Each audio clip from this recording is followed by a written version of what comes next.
In the name of our loving, liberating, and life-giving God. Amen. Amen. Please be seated.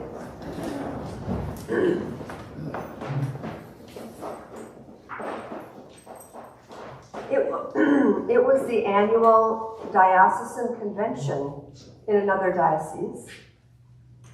In their collars and looking very official, all the clergy types were chatting when the posturing began.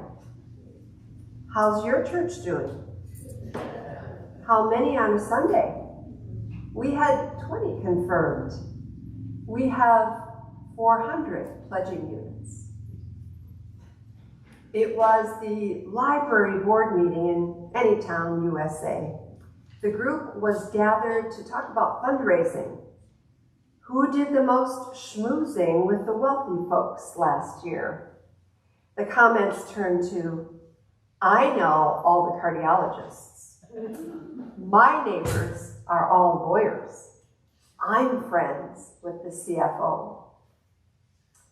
It was the 11th grade homecoming dance. All the girls took off to the bathroom to compare notes. Whose dress came from Macy's and whose from TJ Maxx? Whose date spent the most on dinner? Which girl looked the thinnest in her dress? Who got their nails done? Who would be homecoming king and queen?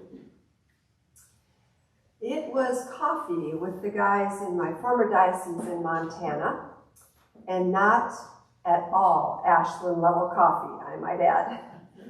The topic of politics had been discussed and agreed upon, and once again, this group of guys knew best how to run the country.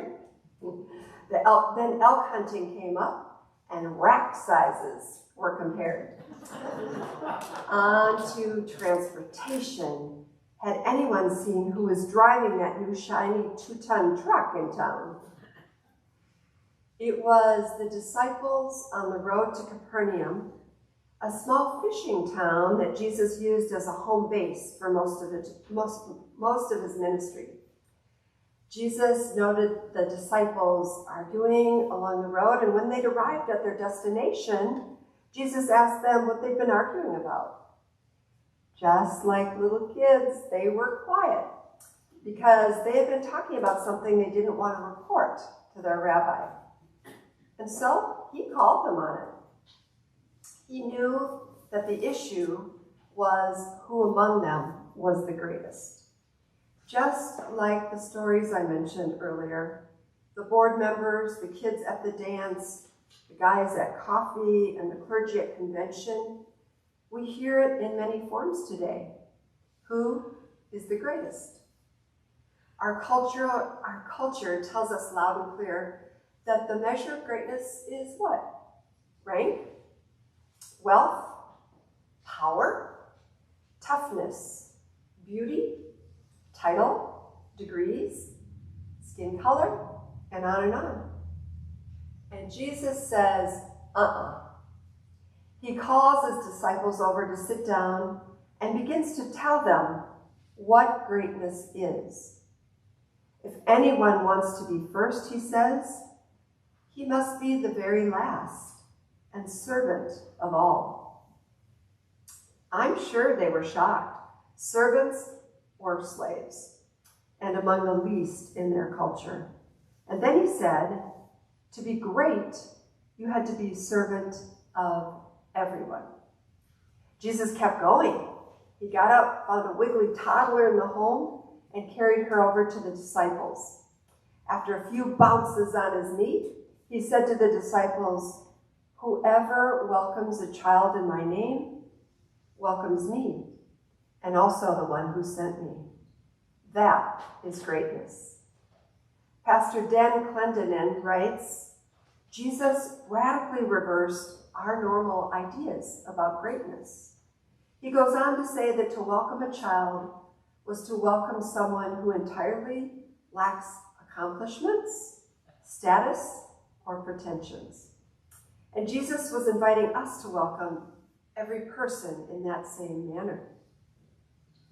Note that Jesus didn't get into shaming them for fighting about who was the greatness. He didn't say whoever wants to be first is a power-hungry maniac or anything. He might have thought it, but he was simply educating in a new way of life. It reminds me of a story of two brothers, Kevin, who was 5, and Ryan, who was 3.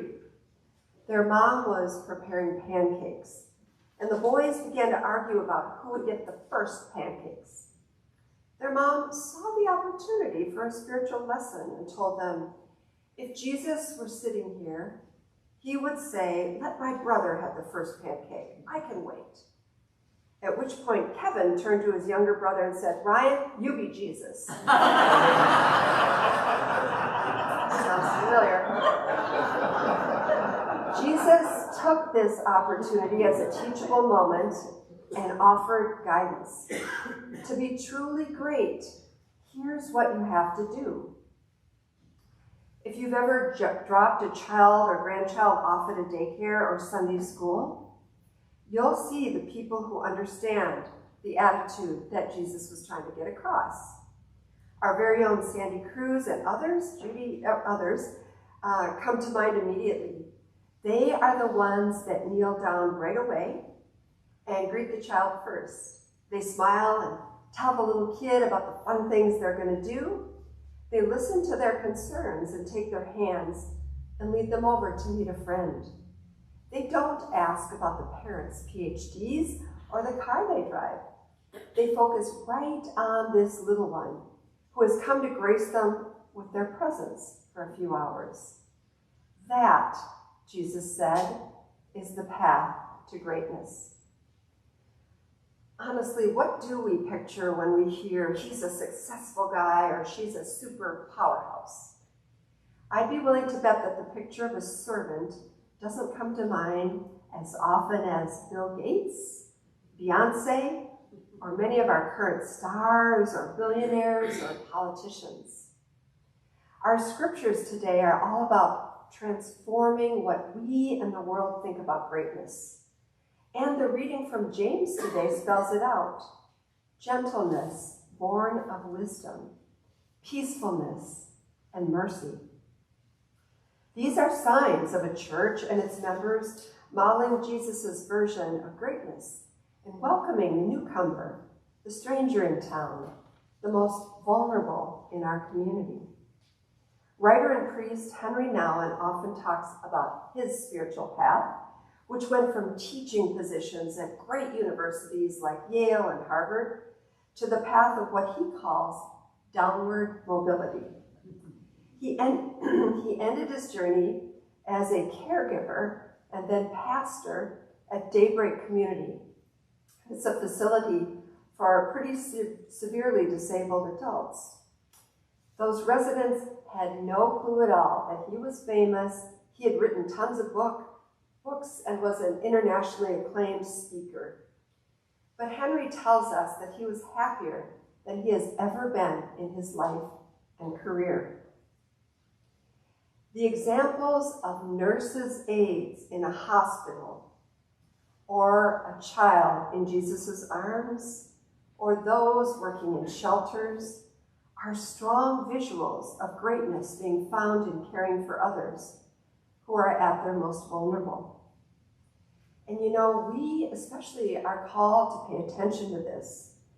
Our entire congregation in Ashland and Medford are part of the world's most powerful, simply because we are U.S. citizens, which makes those of us who are just barely scraping by financially quite well off when compared with much of the world. And add that to the fact that some have college degrees, have been bosses, are Caucasian, and especially male. You are at the top of the power tree, according to the world's measurements. So what are we doing with this power? It is a privilege. One of the presidents, I think it was either Nixon or Reagan, when handing Mother Teresa the Nobel Peace Prize medallion, said it's the first time in giving this out, he thought probably the recipient would melt it down, sell the metal, and give the money to the poor. If we take our Christianity to heart, we'll start looking to the quiet servants, helping the vulnerable among us to show us the way.